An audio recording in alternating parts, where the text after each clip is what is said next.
നമ്മുടെ system, fresh water system വാളകത്ത് നമ്മൾ ചെയ്തു കൊടുത്തിരുന്ന ഓസണേറ്ററും അതുപോലെ തന്നെ ഫിൽട്രേഷനും എല്ലാം ചെയ്തു കൊടുത്ത് തിലാപ്പിയും കരിമീനും അത്യാവശ്യം നല്ല രീതിയിൽ ഗ്രോ ചെയ്യുന്ന നമ്മുടെ സിസ്റ്റത്തിലേക്കാണ് നമ്മളിന്ന് പോകുന്നത്.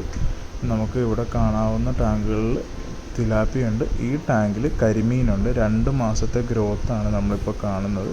കൊണ്ടുവന്നിരുന്നത് 1 ഇഞ്ച്, 1.5 ഇഞ്ച്, 2 ഇഞ്ച് വരെ വലിപ്പം ഉണ്ടായിരുന്നു. ഇപ്പോൾ 4 ഇഞ്ച്, 5 ഇഞ്ച് വരെയും സൈസായിട്ടുണ്ട്.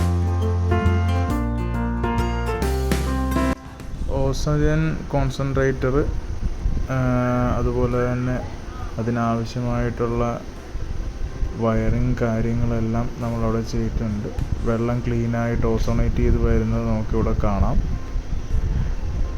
വോൾട്ടേജ് ഫ്ലക്ച്വേഷൻ വന്നാലും വലിയ പ്രോബ്ലം വരാതിരിക്കാൻ വേണ്ടിയിട്ടുള്ള വയറിങ് കാര്യങ്ങളെല്ലാം ചെയ്തിട്ടുണ്ട്. ഈ ടാങ്കുകളെല്ലാം ഓസോണേറ്റഡ് വാട്ടറാണ് വരുന്നത്. നമ്മളുടെ നേരത്തെ ചാനലിൽ വന്ന വീഡിയോയിലെ പോലെ തന്നെ MBBR നമ്മൾ ഇട്ടിരിക്കുന്നത് ഈ ഭാഗത്താണ്. ബാക്ക് വാഷ് ചെയ്യുവാനും പറ്റുന്ന രീതിയിൽ. വീണ്ടും അവിടുന്ന് വരുന്ന വെള്ളം നമ്മുടെ ഈ പറഞ്ഞ ടാങ്കിലേക്ക് വന്നതിന് ശേഷം ഇവിടെ നിന്നാണ് നമ്മൾ വീണ്ടും റീസർക്കുലേറ്റ് ചെയ്ത് നമ്മുടെ മറ്റ് ടാങ്കുകളിലേക്ക് എത്തിക്കുന്നത്. പുറത്ത് അതിനാവശ്യമായിട്ടുള്ള വേസ്റ്റ് കളക്ട് ചെയ്യാനുള്ള ടാങ്കുകൾ നമ്മൾ അറേഞ്ച് ചെയ്തിട്ടുണ്ട്.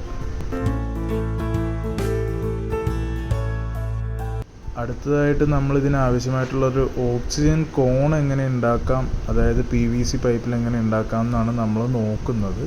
അതിനാദ്യം ആവശ്യമായിട്ട് വരിക പല ഡൈമെൻഷനിലുള്ള 12 ഇഞ്ച്, 10 ഇഞ്ച്, 8 ഇഞ്ച് സൈസുള്ള കുറച്ച് ഐറ്റംസ് ആണ്. അതിവിടെ നമുക്ക് കാണാം.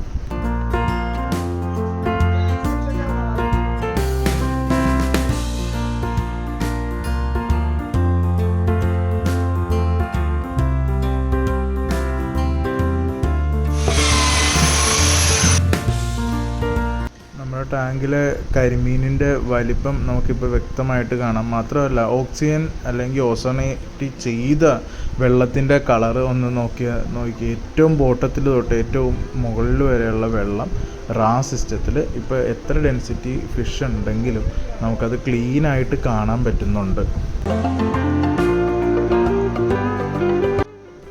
ഓസോണേറ്റ് ചെയ്ത് കഴിഞ്ഞ്, അതായത് ഒരു ബയോഫ്ലോക്ക് ടാങ്കിലുള്ള അത്രയും മത്സ്യത്തെ തന്നെ അതേ രീതിയിൽ വെള്ളത്തിൽ ടോപ്പ് ടു ബോട്ടം കണ്ടുകൊണ്ട് നല്ല ഗ്രോത്തിൽ നമുക്ക് വളർത്താൻ പറ്റുന്ന ഒരു സംവിധാനമാണ് സിസ്റ്റത്തിലെ ഓസോണേറ്റർ.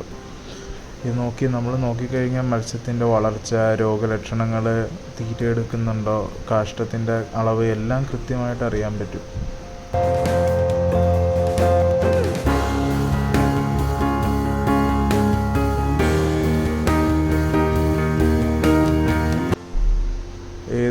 ഏത് ടാങ്ക് എടുത്ത് കൃത്യമായിട്ട് നോക്കിയാലും അതിൻ്റെ അകത്ത് 250 ഗ്രാമിന് മുകളിൽ വലുതായ തിലാപ്പിയും അവയുടെ എല്ലാ വസ്തുതകളും കൃത്യമായിട്ട് നമുക്ക് പരിശോധിക്കാനുള്ളൊരു സിസ്റ്റം നമുക്ക് ലഭിക്കുന്നുണ്ട്. ഈ ടാങ്കുകളിൽ നമ്മൾ എയറേഷന് പകരം കൊടുത്തിരിക്കുന്ന ഓക്സിജൻ കോൺസെൻട്രേറ്ററാണ്.